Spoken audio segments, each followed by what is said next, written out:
All right. This is actually the second take of doing this. Tried this last night, made some mistakes, decided to re-record it because I didn't like it. We're going to try to get this done in 45 minutes or less. Hopefully we can get it done a lot quicker than that. Try to keep this digestible. But what we're going to do right now is we're going to walk through how to equalize your subs using Room EQ Wizard. So what we're going to do, our target audience, same as the last few videos, folks using Room EQ Wizard with a USB microphone and a miniDSP 2x4 HD. Doesn't matter what equipment you use, the concepts overall are the same.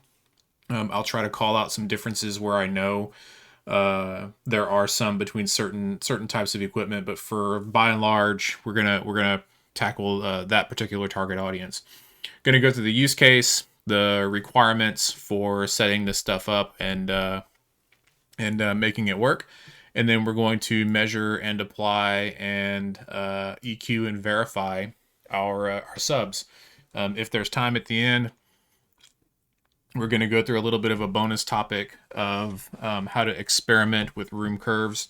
I have I'm pretty opinionated when it comes to where and how you should be doing implementing your house curves, not room curves, house curves. But I'll show you a way that you can experiment really quickly and then decide where you want to implement these things. So let's jump into it. The use case for this is there's a couple of different things that you might want to consider when you're trying to choose this method versus other methods. If you have a single listening position, also known as the main listening position or MLP, this is a really good method to use. It is going to improve the response at all listening positions, but it's not going to optimize the response across all listening positions like some other methods can do. So if you're trying to optimize and get a good response across several listening positions, an entire couch or multiple rows, there are better ways to go about doing that. Some of those methods include using multi-sub optimizer, MSO, which I have a few videos on out there as well. Maybe your AVR's room correction package. Direct Live is one that I personally use with DLBC, the Direct Live bass control, that works really, really well. So there are other options out there. This is just what I have. This is just for the most common use case, and again, it works really, really, really well. And there's only one spot that you care about. So from a requirements perspective, it's actually really straightforward for a change. All we really need is a measurement of your aligned subs that are all playing together. I've put together a few videos on how to get started with Room EQ Wizard on Mac OS, kind of how to take measurements, things of that nature. So this really builds on all that. I'm not going to go through all of those details. I will post links to some of the important videos in the description of this one so that you can easily go and so you can easily go through those, kind of learn how to do things from the ground up, and then jump into this one here. So let's walk through kind of what this hands-on procedure looks like. So what we're going to do is going to measure all of our pre-aligned subs. We're going to equalize the response using Room EW's EQ feature. We're going to apply that to the miniDSP, and then we're going to verify the in-room response. And as I mentioned earlier, as a bonus, we'll try to get to some house curve experimentation as well. I'm going to show you an easy way to test and fiddle with a lot of the different house curve variations that you might like before you go and build a house curve into your equalization, if that's the route that you want to go. Cool. So that jumped out pretty quickly then. So let's go ahead and get into it. So this is Room EQ Wizard. Everybody should be familiar with it. This is my raw sub response. So per all of the other videos, I've got everything set to 0 delays, 0 gains. There's no PEQ applied. This is just the raw sub response of my 4 subs in my room. So the first thing that we need to do is we need to take a measurement of all of our subs playing together. I've actually already done that just to save a little bit of time in the video. You're going to want to use the measurement videos that I've posted previously to position your mic and take this measurement. So I've already done that just to make the video go a little bit more quickly. And so if I use this button here, I've turned on my aligned measurement. Oh, you guys can't quite see that. Let me make this a little bit easier to see. Hold on a second. There we go. That's a little bit better. So I have an aligned measurement here. So I'm gonna turn that on. You kind of highlight it. You can see it's highlighted there in that kind of yellow and green color. So that's my aligned measurement, and that's what we're really concerned with here. We're going to ignore all of the individual sub measurements, and we're really going to concentrate on this aligned measurement. So let me turn off these other traces, and then we can see what we're going to work with. So to use the equalization tooling within REW, you want to make sure that you have your aligned measurement selected, and then you're going to choose the EQ button up here at the top. It's going to bring up another window. Let me move this so you guys can see that okay. Make this a little bit different. There we go. And this is our EQ window where we're going to do all of our work. There's a couple of different windows here. The top is our measurement. Of course, the blue line here is the target line, and we'll talk about what target lines mean here in a little bit. We're not going to get into it, but you can look at and compare waterfalls down here at the bottom, and impulse responses and phase and polarity graphs and all that kind of stuff. So we're not going to get into all of these things. We're really going to concentrate on the top part of this. I'm going to make this as big as I can. I think I can turn this off. Nope, can't remember. So that's fine. We'll go through it. We'll go through it this way.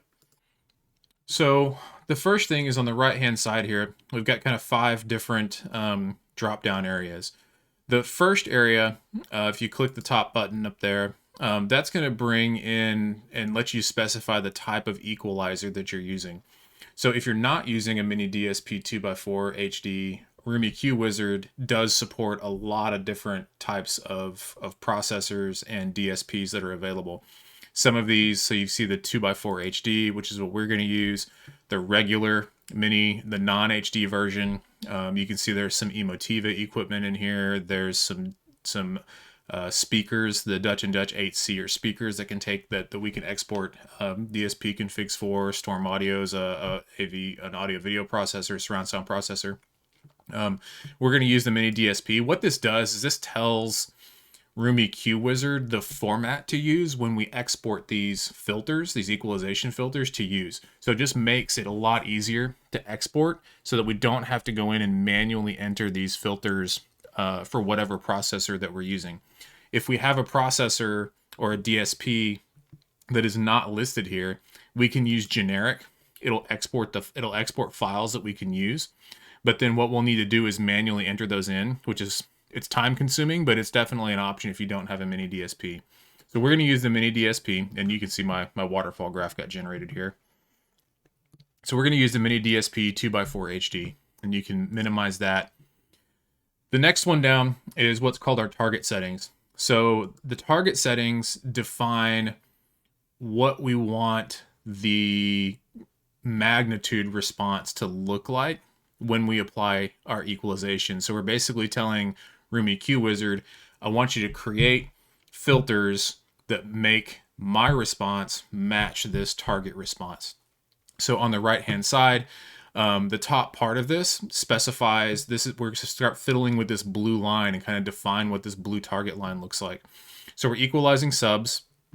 The base management cutoff is the high frequency where we want to stop managing our bass. Depending on your room, depending on your speakers, you can change this and kind of and mess with this value. I personally, my philosophy is I want to EQ my subs to flat, and then I want to apply my house curve using either an input side shelf filter, which if we can get to it today, I'll walk you through that, or I want to apply it using a my room EQ software, my room correction software, which is actually, that's what I do, is I EQ to flat, and then I adjust my target curve in Dirac Live to apply my house curve. So I'm going to show you how to EQ to flat first. And if we get some time, we'll try to go back and add a house curve in so I can show you how to do that. So what I like to do is I just like to make this a nice, really high value because we're not going to do anything there. Gives us a nice flat line. Let's actually just make it 1,000 so we can, whoops, 1,000 so we get a nice flat line. Then there's a low frequency cutoff as well. I know some folks have some crazy sub setups that can get down to the single digits. If you want to do that, you can. You just would need to change your limits here so that you can see all the way down to 0 if you're flat into the single digits. That's fine. I'm not flat into single digits. I typically am flat. I can usually, and you can kind of see the response here. Usually I'm good to, somewhere around 14 hertz. That's the port tune. The tuning's not the port tune, it's the tuning setting that I actually have set up on all of my subs. They're tunable themselves, so we'll just leave it the way that it is for now. And the slopes are fine for our purposes. This will define how tight you want this to roll off. So if we look down here, that's a 24 dB per octave roll off. You can see if I make it a really high number, it gets a little bit tighter to that line and actually starts to drop off a little bit faster. 24 is fine for our purposes. But what I'm going to do is I'm going to actually make this 0 hertz again so that we can EQ to flat through the range. So if that's all we wanted to do, we could go in, and I'm going to skip the room curve piece for now because I want to just walk through EQing to flat, and then we'll go through some of that in a minute. So the next thing that we need to worry about is setting our target level. And as you can see, this line, this blue target line is set up at 75 decibels. That's just a default that REW uses. One thing that's neat is you can say, hey, I want to calculate what the target level should be from the response that you've measured. So that's this button right here, or link, or whatever you want to call it. It doesn't really look like a button, but that's what it is. So if I hit that, it'll automatically adjust that response line up to what it thinks is going to be a good place to start. And it's just that. It's just a starting position.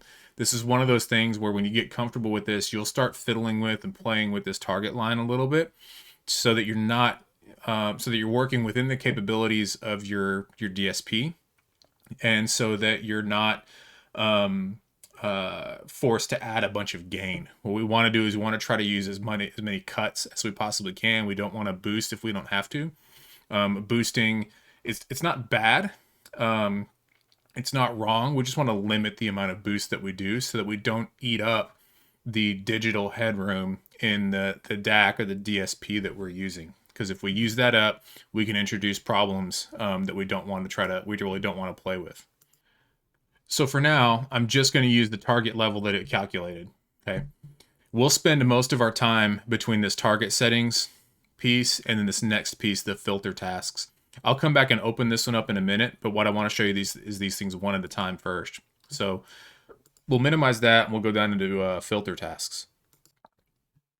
Filter tasks is where we tell Room EQ Wizard the range that we care about and how tightly we want it to try to match the target curve within that range.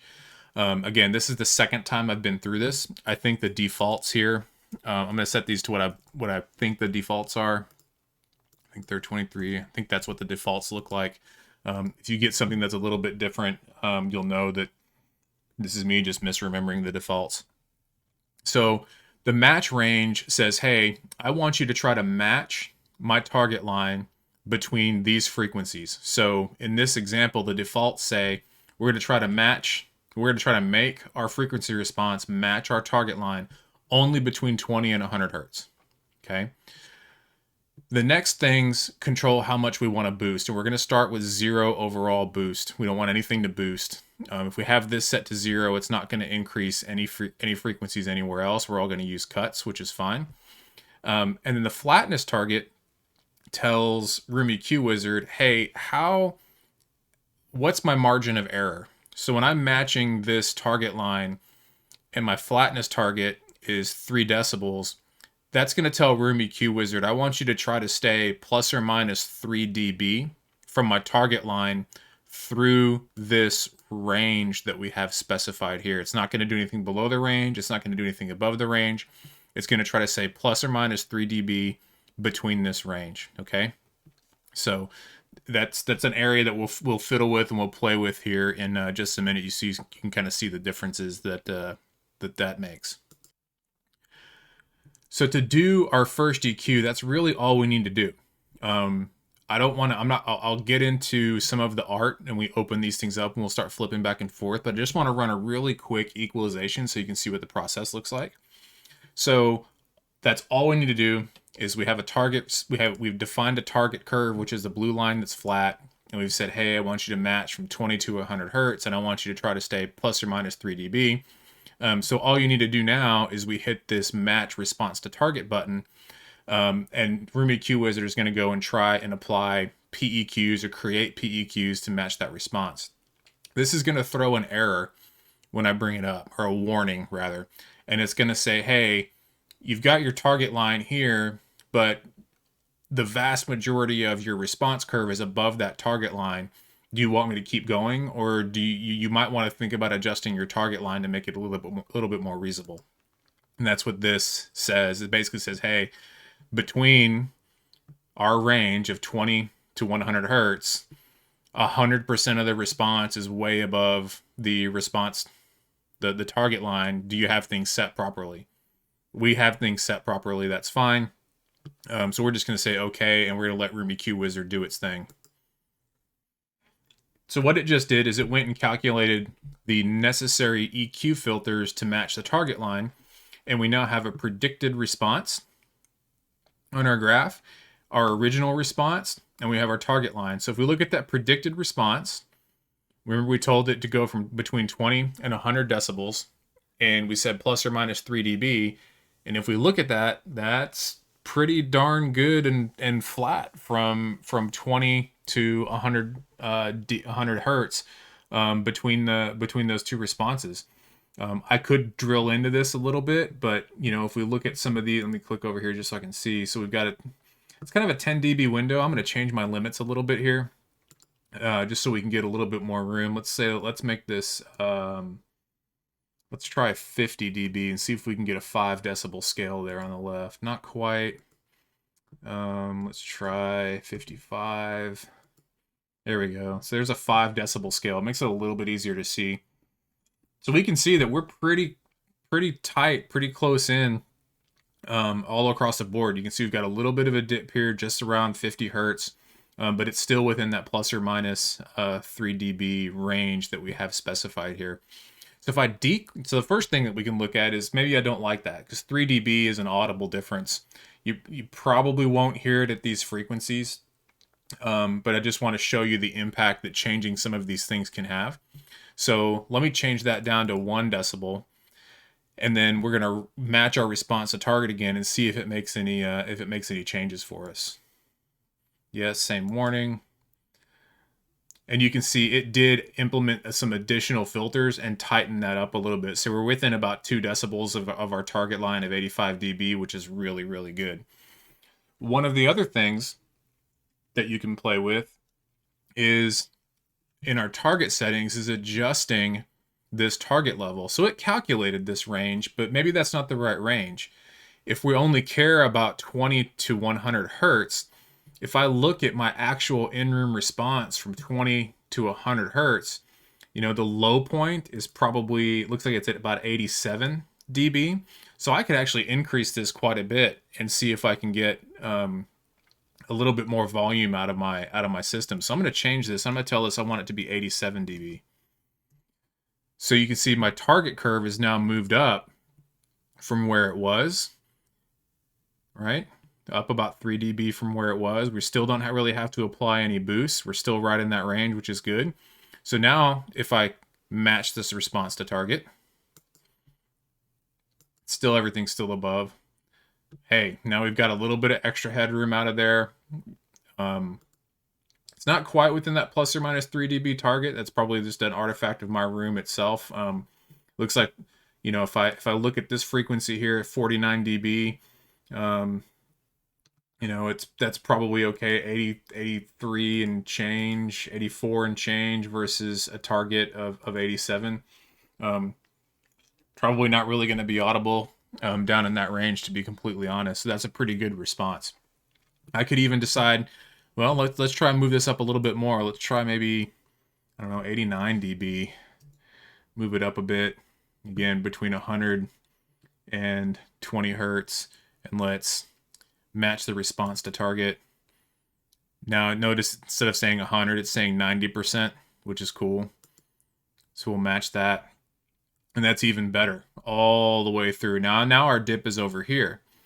So maybe that's the area that we want to try to match. You know, maybe we want to allow a little, now we're happy with it, but we want to allow a little bit of boost over here in this particular area to try to bring that up. So what we can do is our overall max boost, we can let it actually boost some of the frequencies. So let's let it add 3 dB of boost, and then match our response to target and see if we can make an improvement. Left it about the same, so we probably didn't let it add enough boost. And it's really still within that, pretty close to that flatness target. So it's probably going to be okay. I'm happy with this for now. Let's take a look at this and see how we would actually apply this to our DSP. Well, before we look at how to apply it, let's say that I care about my frequency response all the way down here to this 15 hertz where I kind of cross this line again. And my original response is about almost 14 hertz. So what I can also do is that I can also change my range to match. Say, okay, I care about it down to 14 hertz. We match the response to target. Yeah, okay, so now we got nice and flat down to about 14 hertz. We're flat all the way from 100 to 14. Maybe I know that I have speakers I'm going to need to cross over a little bit higher. Maybe I've got some speakers I need to cross over at 100, and I want to increase that range to maybe 120 hertz so that I've got a little bit more of a flat response across my entire range, so I can cover some speakers maybe can't play quite so low. So let's do that. Let's match our response to target. Didn't really do much. Let's let it add a little bit more gain. Yep, didn't really do much to it there. And we could keep going back and forth between allowing individual boost and max boost. Maybe I think the max on the miniDSP is something like 12 dB. So we'll just try that, see if it does anything for us. You can keep fiddling with these numbers to see what it's going to look like. Okay, that's my point. Maybe I can increase my response window, match it, see what it does, give it a little bit more variability. Still pretty good. It's using fewer filters to get the result. This is a pretty good response window. You know, at 120 hertz, we're down, you know, about 4 or 5 dB. Most people don't cross over that high. Even if you do cross over at something like 100 hertz, remember a crossover has a slope. So our crossover slope is going to kind of roll things off naturally. So that's still a pretty good response that we've got right there. I could go in and mess with this manually as well. But what we can also do is we can also take a look at, see, hey, let's see what our filters are actually doing to achieve this. So if I hit this EQ filters button, you'll see that it shows me the 5 up here. I don't know if you notice these little numbers up here. That shows, hey, I've got 5 filters. The number is above the center frequency of the filter. So you can see number 1, the filter is set at 15.6 hertz. All right, so if I click right there, that's going to be 15.6 hertz. The gain, so it's cutting 7.2 dB. And then the Q, and the Q is the bandwidth, or how wide, it's kind of the shape of the PEQ filter, how wide of a range that you want it to impact. And the Q is 6.1. So it's still a fairly wide filter, which is good. If I really wanted to, I could come in here and put a manual filter in, and I could say, hey, that's 115 hertz. So I could say, hey, I want a manual Peq filter at 115 hertz. I'm going to add 3 dB again, and we'll just try that with just a 10. And you can see with a Q width of 10, you can see how that filter impacted the curve. So there's that filter off and there's that filter on. So you can see we brought it up a little bit manually, right? With just 3 dB of boost there. So you can go in and fine tune some of this stuff as well. Assuming you have the extra filters to play with. So I'm gonna leave that filter engaged because I was able to manually fix that. So let's say that this is what I want to run with, and we are ready to export this out to use in our miniDSP. So I'm going to minimize this target settings real quick and just look at the filter tasks. So what we've got down here in our filter tasks is this option to save filter coefficients to a file. So this is going to create a text file that we can then use to import into the PEQ settings of our output channels on our miniDSP. This is where it's important to make sure you have the right DSP specified up here at the top, because when we export this, it's going to export it in a format that is, one, compatible with the DSP that we're using, but not only is the format compatible, but the way that the PEQs are specified is compatible. So you get into sample rates that can impact how they're specified. You can get into some different DSPs have different limits on Q settings and things of that nature. So if you have the right DSP specified, we can just save coefficients to file. So I'll click that button and it's going to ask me where I want to save it. So I'm going to go out to where I keep some of this stuff for our videos that we do. Room EQ Wizard. This is the EQ application. I'm going to call this my flat PEQ settings. And we're going to save that file. So that's got a file out there that we're now ready to import into our miniDSP and then measure and verify the results. So now that we have that out there, I've got my miniDSP plugin ready to go, and we're ready to import the filters into our miniDSP. So my subs are, the measurement that I took is with these settings. You're probably going to have different delays down here for your subs. I just went kind of quick and dirty with the response in my room just so I could make the video nice and quick without having to go back and redo a bunch of settings.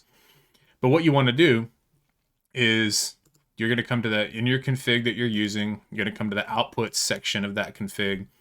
You're going to click PEQ filters on your first sub. That's going to bring up the PEQ window. This is where you would enter things in manually if you needed to. If I needed to enter stuff in manually, I could hit this EQ filters button, open up my miniDSP window, and then I could type all of these things in manually. EQ1, let me move this around a little bit so we can see these. Let me slide this over. That's good enough right there.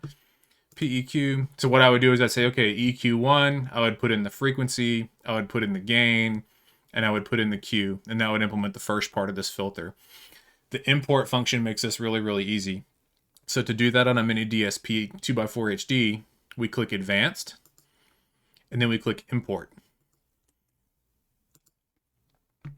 And when we import, it lets us go find the file that we just exported. So we'll go here, Videos, Room EQ Wizard, and here's our flat PEQ settings file. We'll say Open.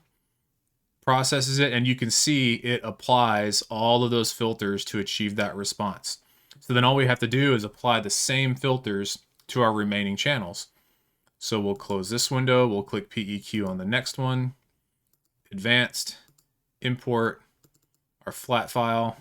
There's the same curve, close that one, Next, Advanced, Import, double click on the file, processes it, and then my last sub, Advanced, Import, process it. So now we have PEQs defined on all of our settings. So what we want to do now is we want to measure our in-room response and see if it actually matches what REW is predicting for the response. Because if you remember, going back to REW, this is a predicted response. It is not a real response until we actually go and measurement. So here's a cool feature of REW. In this window, we can generate a measurement from the predicted response. Okay, actually there's two measurements that we can generate. So the first we're going to do is under target settings, we're going to generate a measurement from our target shape. And I'll show you what that did here in just a second. It doesn't look like it did anything, but it did. Let me flip over to my other window here and I'll show you. So what that actually did, close this, minimize, close that, move it out of the way. We now have a target line. This is the target that we're EQing against. Okay, so that generated a measurement on the right-hand side that we can compare against our real in-room response. So I'm going to call this my EQ target. Maintain good hygiene.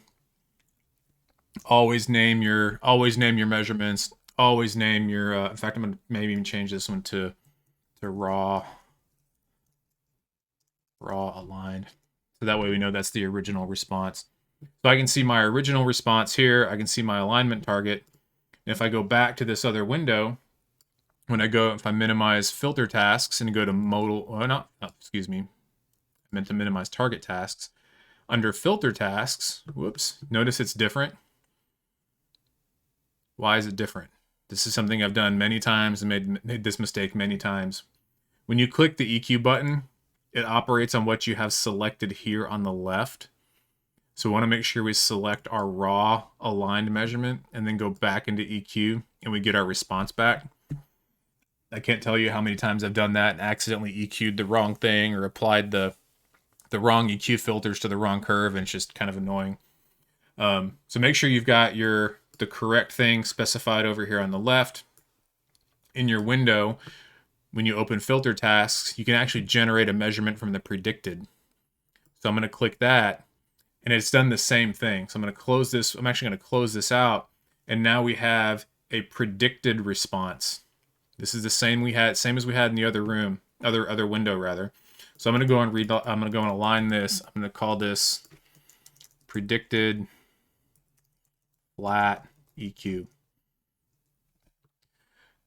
So now what we need to do is we need to take a measurement, and we need to see whether or not our actual results are the same as our predicted response. So let me go down here. I'm going to click on the predicted. It actually even shows you the filters that are used for that predicted response, which is pretty cool. So let's go take a quick measurement. So I'm going to measure, and this is going to be our EQ actual response. And we're going to take a sweep and measure things real quick.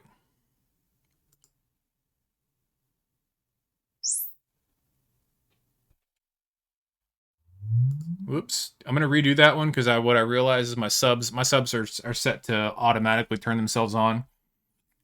And they'll turn themselves off after a little while. I could tell just by the sound of that when I went to run the measurement, they had all gone into standby mode, or at least some of them had gone into standby mode. So I'm going to run that again.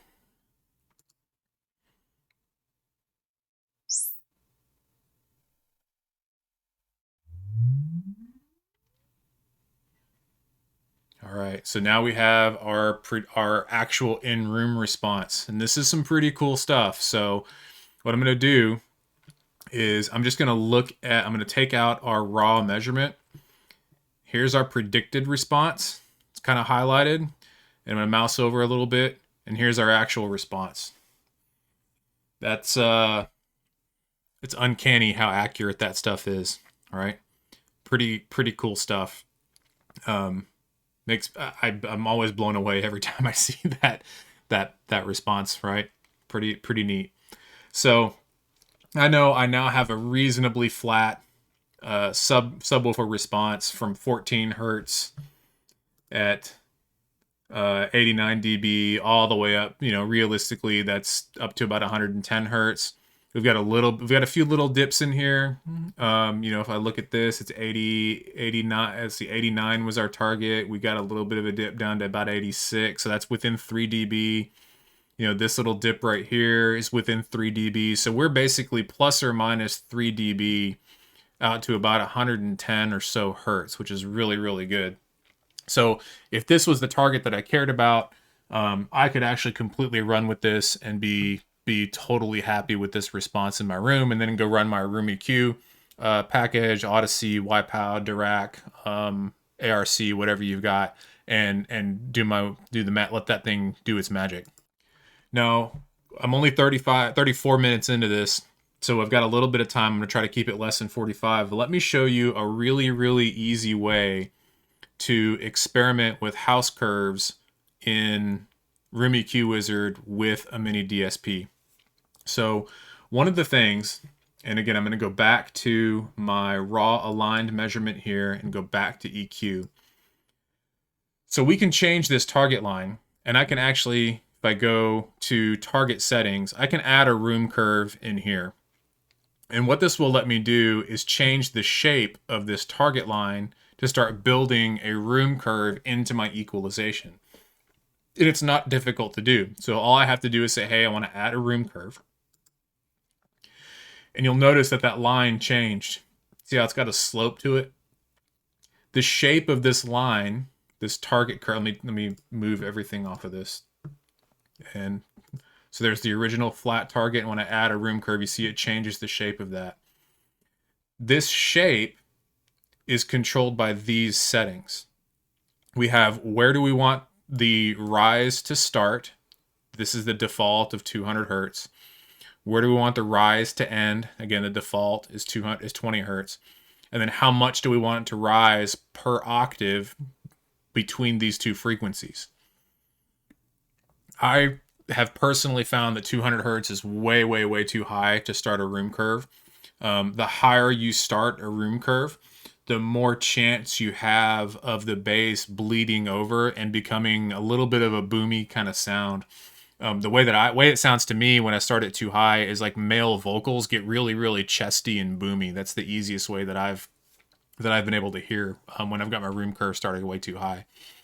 So I will typically start, and a really common starting point is more like 100 hertz.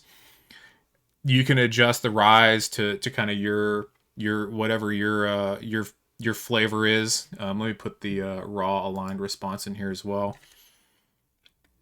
But you can just say the ending frequency wherever you want that to be. I would suggest 20 or 30 hertz. We don't want to overboost or overdrive our subs. This is particularly important for people with ported subs. You don't want to drive or attempt to drive ported subs below the port tuning frequency or below where they're tuned to respond, because you can end up damaging and clipping your subs, which is a bad thing. Just be reasonable with this. It's something that you can experiment with. And then we can figure out how much do we want to actually add. So if I set this to 0, whoops, not 9. 9 is cool too. Let's try to set this to 0.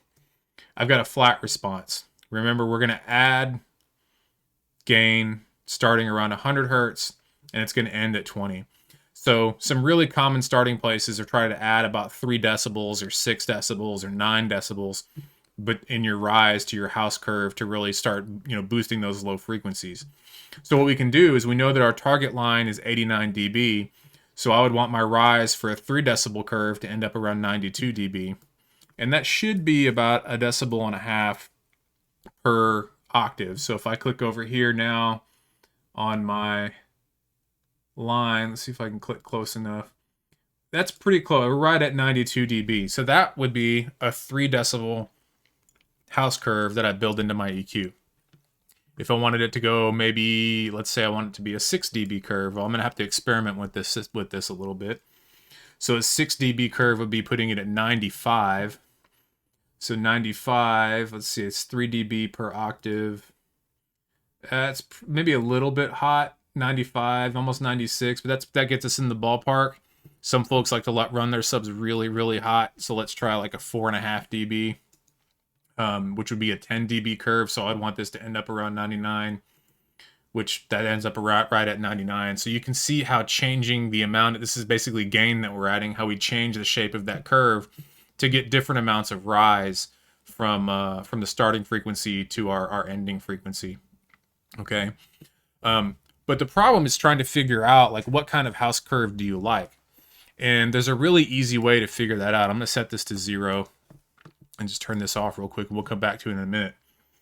The easy way to play with this when you have a miniDSP is I can use the filters on the input side. So this is actually, let me change this. I'm using input 1. This is my SDP55. That's my processor. So I can use this PEQ filter to experiment. And what we can do is if I go to PEQ, I can add a special type of a filter. Instead of a Peq filter, I can add what's called a low shelf filter. And a low shelf filter does kind of exactly what it sounds like. Is it creates a frequency shelf to boost or cut frequencies starting at a particular level, or actually centered on a particular level. Just through my own, there's some math that you can do to go calculate what the center frequency should be for these shelving filters. A really good place to start is 47 hertz. Whoops, no, not that. Let's try 47. The frequency that we're specifying here is the midpoint of the rise. So if I was to say I want 6 decibels of gain, what it's going to do is it's going to raise it by 3 decibels at 47 hertz, and then it'll be 6 decibels a little bit further down the line. The shape of that rise is determined by the Q factor, or the bandwidth of the filter. 0.7 is what you want to use. If you start getting more narrow, you can actually introduce dips before the curve starts to rise. So just use 0.7, and then we can figure out how much gain we want to add. So let's say that you want to experiment and see what a 3 decibel house curve sounds like. So that would just be, we're going to do 3 decibels of gain, and you can see it tilted things up here on the end. You can see at the end it's got 3 decibels of gain. The beginning it's 0. And if I go kind of where 47 is, 47, 46, so it's actually a decibel, and this doesn't show it with the decimal points, but it would be up at 47 hertz. It would be up 1.5 decibels at 47 hertz. So this is implemented already. Don't have to click apply or anything like that. But what we can do is now let's go measure and see what that actually looks like. So let me take another measurement, and I'm going to call this 3 dB shelf.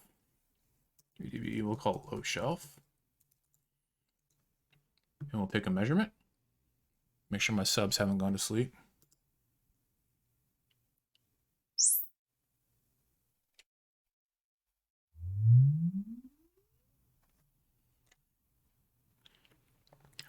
Look, I've created a house curve with just a 3 dB rise, so you can see. Let me take the predicted out.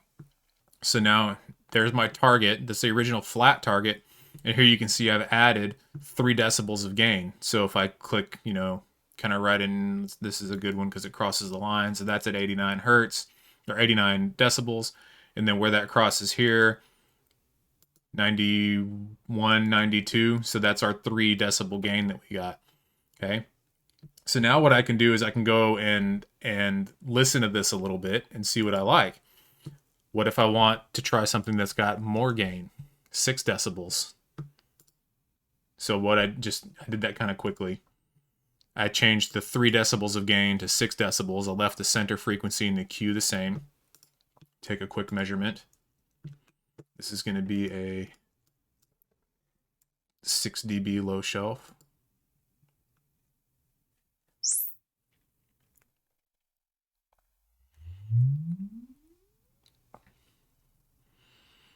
There's 6 decibels of gain. And for the bass heads that are out there, I could try maybe a 9 decibel shelf and see what that looks like. That's way too much for me personally, but I know some people like their bass. Oops. Well, house is shaking more and more every time I do this. So this is actually the 9 decibel shelf. So here I can see I've got there's my target. I've got a flat, a 3, a 6, and a 9 dB rise. All without having to go and re-EQ and calculate and import any PEQ filters. So the way that you can test this is here in the miniDSP. Remember, on the output side, these are all set so that my subs are EQ'd to flat. So if I go into the PEQ and if I bypass this right now, bypass EQ1, it's flat, and I run this, it's going to match my original flat response. So one thing that's cool about the miniDSP is I've got 4 different configs in here. So with 4 different configs, I could have this one be flat, 3 dB here, 6 dB here, 9 dB there. And then I can easily flip back and forth and figure out which of these that I like and which of these that I want to build into the output side of my miniDSP from a house curve perspective. And I don't have to go through and re-EQ and reapply all these PEQs to all these different outputs. I can just experiment with the input side. And then once I like it, it's really easy to implement. So let me show you one thing really quickly. What I can do is I can, let's see, now I'm going to load a configuration. What I could do is I can save my current configuration for configuration 1. So I can say this, I can call this my flat EQ config. We'll save that. That exports this configuration to a file. I can then switch to config 2. And I can say file load a configuration to the current slot. Click this, open it. That was the export that I clicked, the flat EQ config.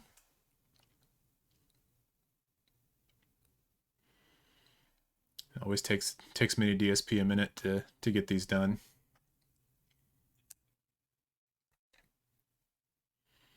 Come on, miniDSP, you can do it.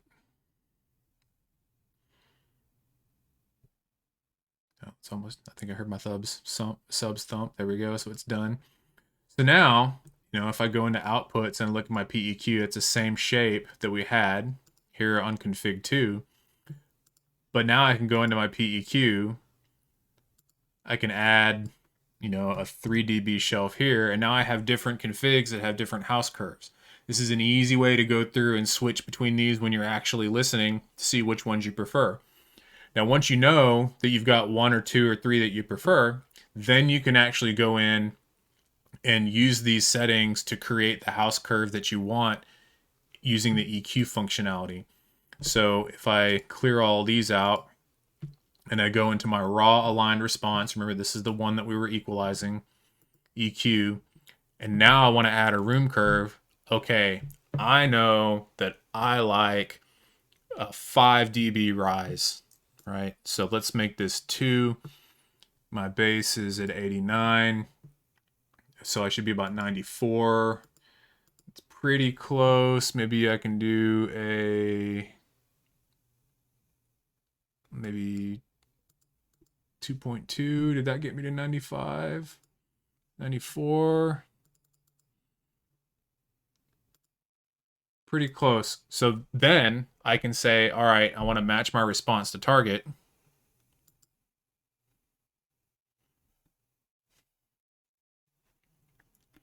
Put the predicted back on there. So if I'm at, now I've got a curve built in from 14 hertz to 100 hertz that has a built-in plus or minus 3 dB response.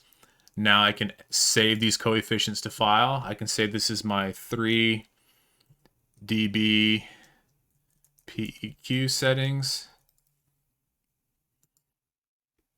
I can go in and apply these to my other config.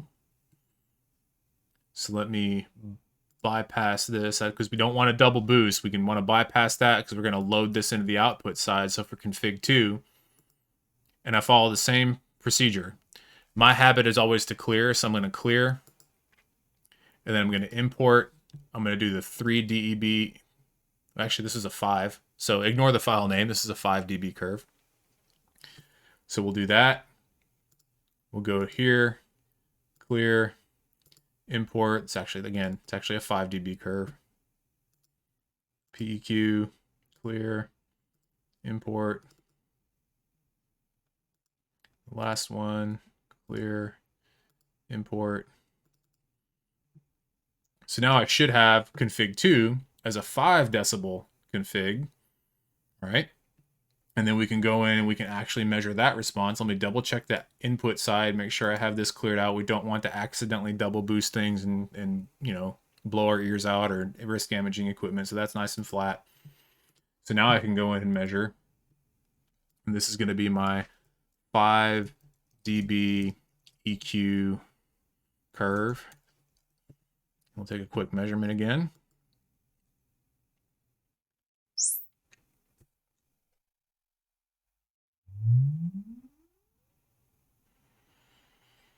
And that's all done.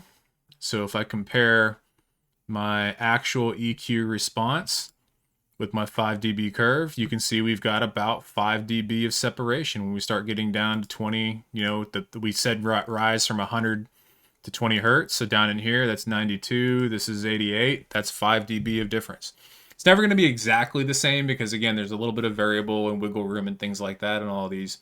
But it's a really easy way to go in and take a look at how you can evaluate and then EQ house curves using Room EQ Wizard. So hopefully I know this has been fast. It's gone about 5 minutes over, but we got to cover the bonus content of how to test and play and figure out what kind of house curves you like. Hopefully this has been useful, and we'll get this posted and you guys can ask questions and enjoy. Hopefully get your theater sounding a little bit better. Thanks.